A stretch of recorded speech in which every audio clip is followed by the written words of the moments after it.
Are you confused about how to do the post-op full liquid diet? Are you afraid you're going to mess it up?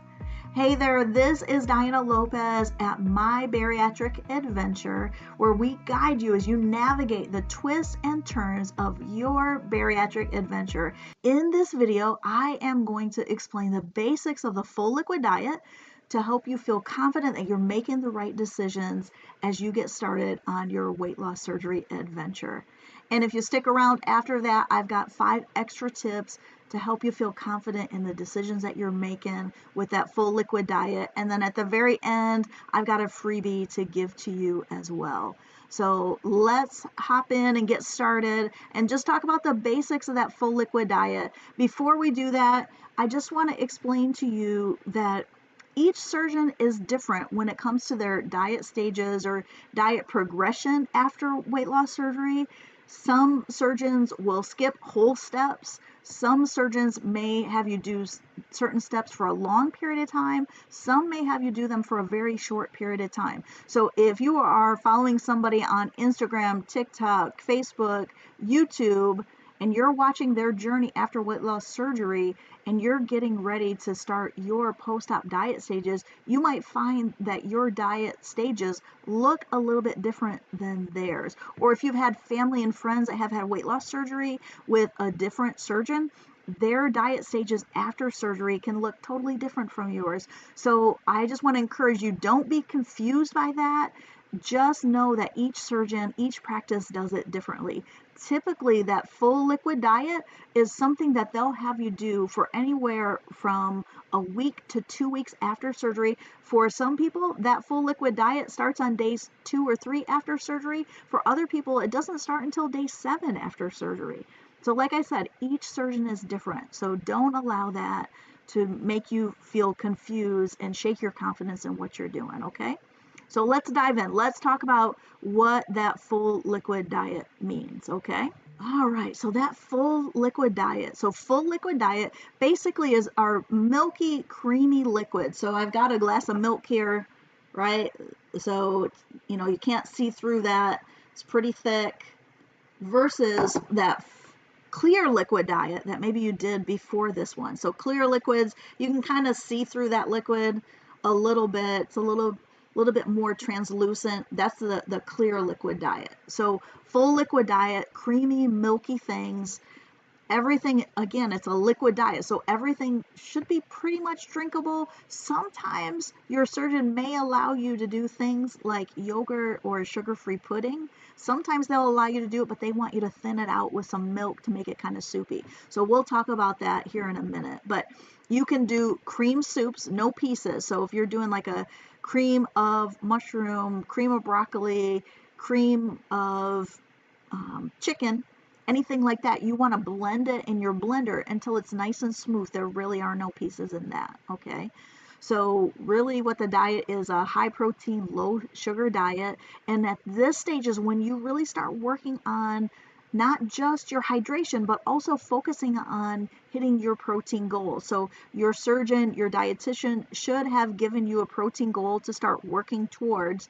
But if you don't have that, the minimum protein goal, 60 to 80 grams of protein a day. If you need more information on how to calculate, how to figure out how much protein you need, because maybe you forgot, you lost the paperwork, we have got protein basics after weight loss surgery video, and I'll link that in the description below for you as well, okay? So remember, we're working on that protein goal.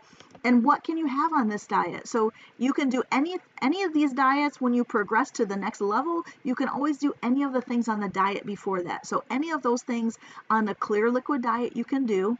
So we have got a clear liquid diet video, and I'll link that in the description as well. So if you're trying to figure that part out, I'll link that so you can watch that video and see what you need to do for clear liquids. But for full liquids, you can do any of the clear liquids. You can also do protein shakes and powders. So you add in your protein shakes and powders at this stage. You can do milk, or you can do non-dairy. You can do cow's milk or non-dairy milk. So things like almond milk, coconut milk, rice milk, soy milk are allowed at this stage. Again, those soups that we talked about, blended, no pieces. You can also do smooth yogurts No pieces in there as well. Sometimes they may have you thin it out with a little bit of milk. They may not. Just depends on the surgeon and what they prefer. Also, you can maybe do cooked cereal. So things like not oatmeal, but cream of wheat, cream of rice, grits, and usually they'll have you make it kind of soupy. Same thing with mashed potatoes. They may allow you to do mashed potatoes, but make sure the mashed potatoes are a little bit soupy.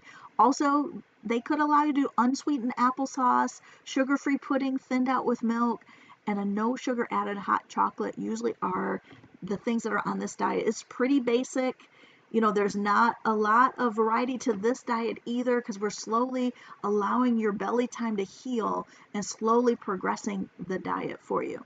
So remember, hit your protein. We talked about what liquids you can do at this phase. And also, if you haven't already, this is going to be the point where they are going to have you start your vitamin and mineral regimen.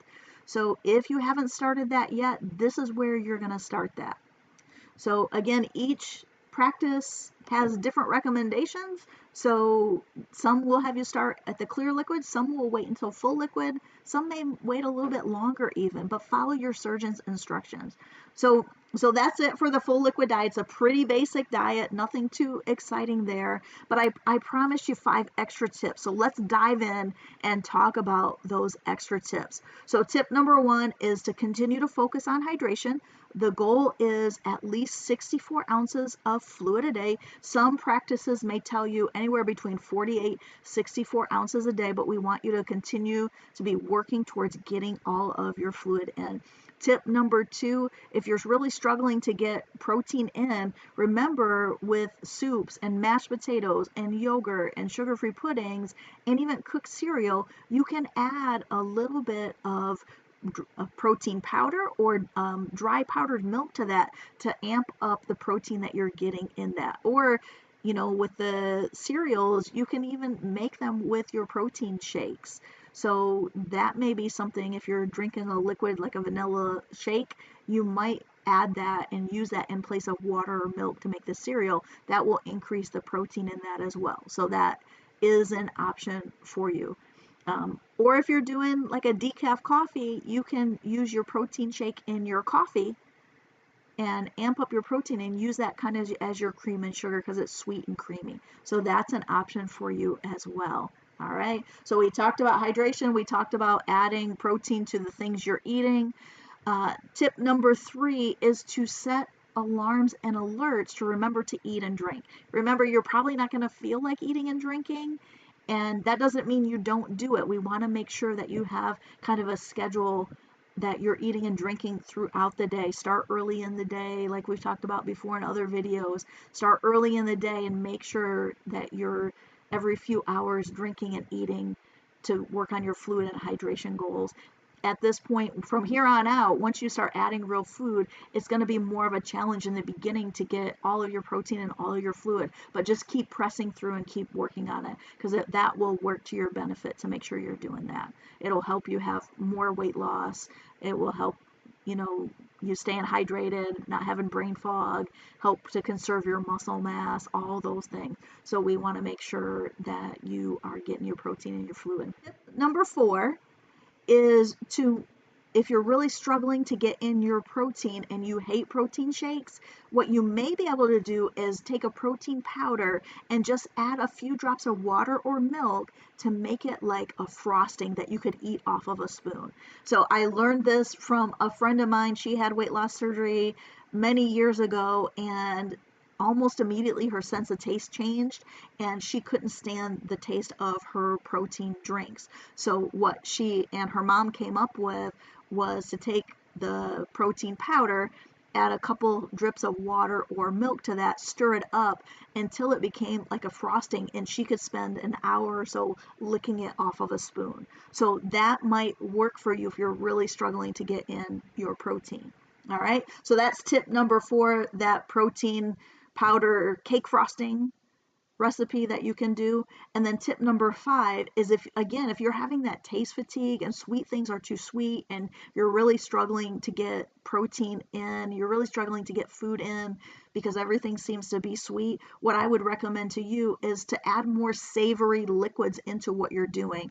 So if you are doing soups, then obviously those are going to be more savory. But if you're doing things like cooked cereal, like cream of rice, instead of making it with water or milk, make it with a broth, make it with a beef broth, make it with a chicken broth, a vegetable broth, to give it a savory flavor. Maybe add a little bit of garlic powder, you can even add a little bit of butter in there if you need to. Not a lot, but just a little bit. You could even add any sort of herb or spice that you like, you could add in there. You could do that with the mashed potatoes. You could do that with the soups. You could do that with those cooked cereals. So you have other options as well.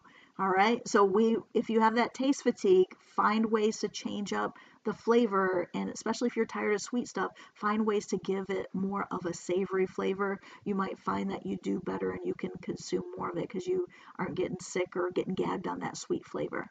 All right, so that's our tip number 5. Those are all the tips I have for you for our full liquid diet. I hope that this video has helped you understand what that post-op full liquid diet looks like, and I've given you some tips to navigate some of the twists and turns and things that maybe you didn't expect to be hardships for you as you're on this full liquid diet. All right. And last thing, remember I told you I was going to give you a freebie. So in the description below, I've got our top 5 strategies for success after weight loss surgery. So make sure you go down there, click the link, get your freebie. And if you want to check out more of what we are doing, go to mybariatricadventure.com.